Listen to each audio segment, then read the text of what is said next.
Mari kita kalahkan akan kegelapan kepekatan dengan pengharapan dan iman bahwa kasih setianya selalu baru setiap pagi, tak berkesudahan. Mari kita katakan itu, biar dunia roh, alam roh itu mendengar bahwa kita punya iman, kita punya akan keyakinan sesuai dengan janji firman. Sekalipun keadaan begitu buruk, aku tetap percaya akan steadfast love of the Lord never ceases, yang tidak pernah berhenti itu. Shalom saudara-saudari terkasih, sidang jemaat yang dikasihi Tuhan. Kali ini saudara, saya ingin berbagi tentang sebuah lagu yang menjadi berkat buat saya pribadi dan tentunya bagi kelompok yang di akhir tahun 70-an itu bersemangat sekali untuk melayani Tuhan. Di dalam persekutuan-persekutuan kami selalu menyanyikan akan pujian ini, saudara. Nah, pujian ini berasal dari Houston, Texas, diciptakan oleh seorang ibu yang bernama Edith McNeil. Dia adalah anggota dari gereja Episkopal yang mengalami pembaharuan karismatik di Houston, Texas, Amerika. Nah, lagu ini begitu populer pada waktu itu, sehingga rasanya kalau setiap kali kami berkumpul, nggak nyanyi lagu ini rasanya kurang komplit begitu saudaraku ya, kurang lengkap kalau belum menyanyikan akan pujian ini. Nah, saya akan ajak saudara menyanyikan pujian ini dan nanti kita akan mencari akan dasar firman dari apa yang menjadi lirik. Hanya memang ada pendahuluannya ya. Jadi kala kami berkumpul rohmu bekerja ya, itu ada. Tapi yang paling berkesan adalah bagian kedua, yaitu bahwa dikatakan the steadfast love of the Lord never ceases. Jadi kasih setia Tuhan itu tidak pernah berkesudahan, tidak pernah berhenti. Sis itu kan berhenti, tidak pernah berhenti, saudara. Selalu baru setiap pagi, besar setiamu.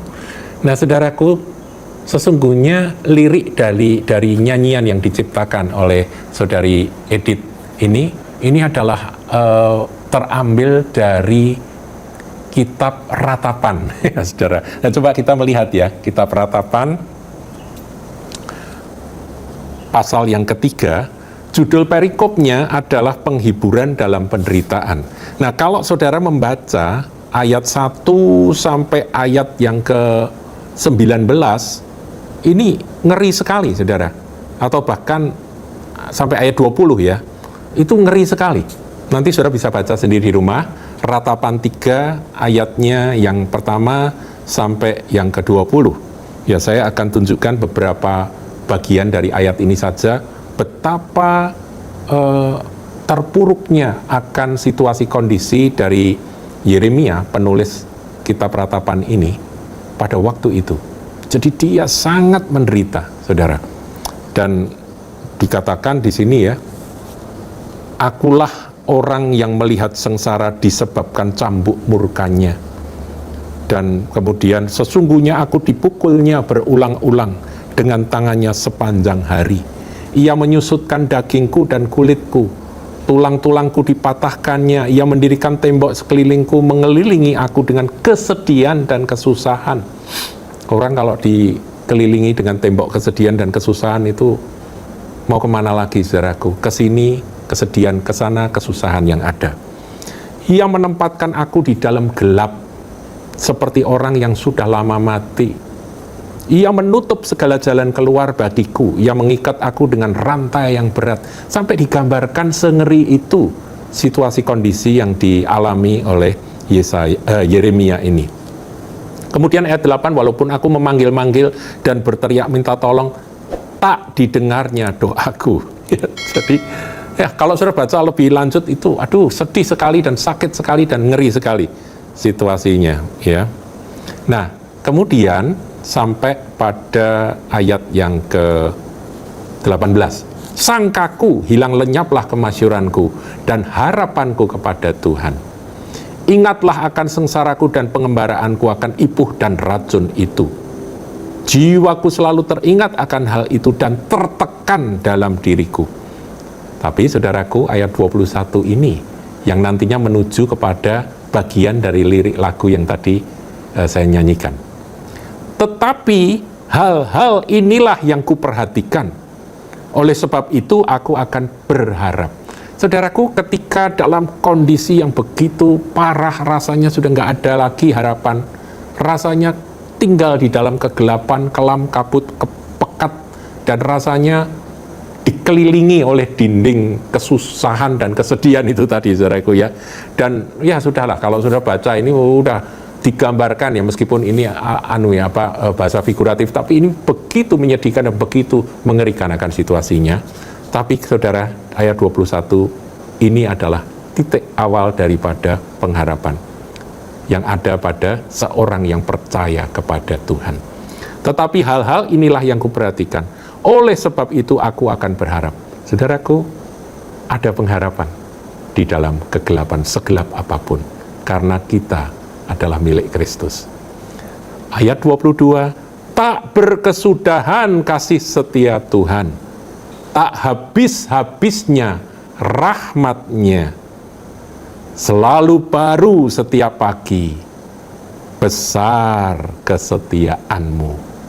Ini saudaraku yang harus menjadi tekad kita ketika kita sedang dalam kondisi terpuruk dan dalam kondisi seperti yang dialami oleh Nabi Yeremia ini, saudara. Mari kita perhatikan akan kasih setia Tuhan yang never ceases, itu tidak pernah berhenti. The steadfast love of the Lord never ceases. Kasih setia Tuhan yang tidak pernah berhenti itu. They are new every morning. Selalu baru setiap pagi. Great is thy faithfulness. Besar setiamu. Saudaraku, mari kita belajar. Kalau hari ini saudara dalam situasi kondisi gelap, pekat, rasanya nggak ada harapan, ya entah itu kondisi tubuh jasmani saudara yang sedang sakit, atau saudara sedang mengalami keterpurukan secara ekonomi, pekerjaan yang biasanya lancar sekarang seret, sehingga rasanya mengalami kebingungan di dalam cash flow yang saudara kelola, atau apapun saudaraku. Apa saja yang meresahkan, apa saja yang membuat Anda sesak, membuat Anda rasanya dirundung malang dan duka cita. Itu semua digambarkan dalam pasal 3 dari perikop ratapan ini, saudaraku. Itu ada semuanya, saudara nanti baca sendiri. Tetapi pengharapan kita akan terbit seperti cahaya di tengah kegelapan, yaitu ketika kita mengingat akan kasih setia Tuhan yang tak berkesudahan. Mari kita mulai memperhatikan akan kasih setia Tuhan, mengingat akan hari-hari di mana Tuhan memperdulikan kita, menolong kita ketika kita sedang dalam keadaan terjepit. Ingat semua akan kasih-Nya, ingat akan kebaikan-Nya, dan selalu baru setiap pagi. Baru itu artinya kemarin sudah berlalu, ketika aku membuka mata, menyongsong hari baru. Mungkin situasi belum banyak berubah, tetapi kasih setia Tuhan sesuai dengan yang tertulis dalam firman-Nya baru bagi Anda, bagi saya, bagi kita semua. Ini yang harus kita ingat, saudaraku. Jadi pesan dari firman Tuhan, renungan Suara Gembala kali ini, mari kita kalahkan akan kegelapan, kepekatan dengan pengharapan dan iman bahwa kasih setianya selalu baru setiap pagi, tak berkesudahan.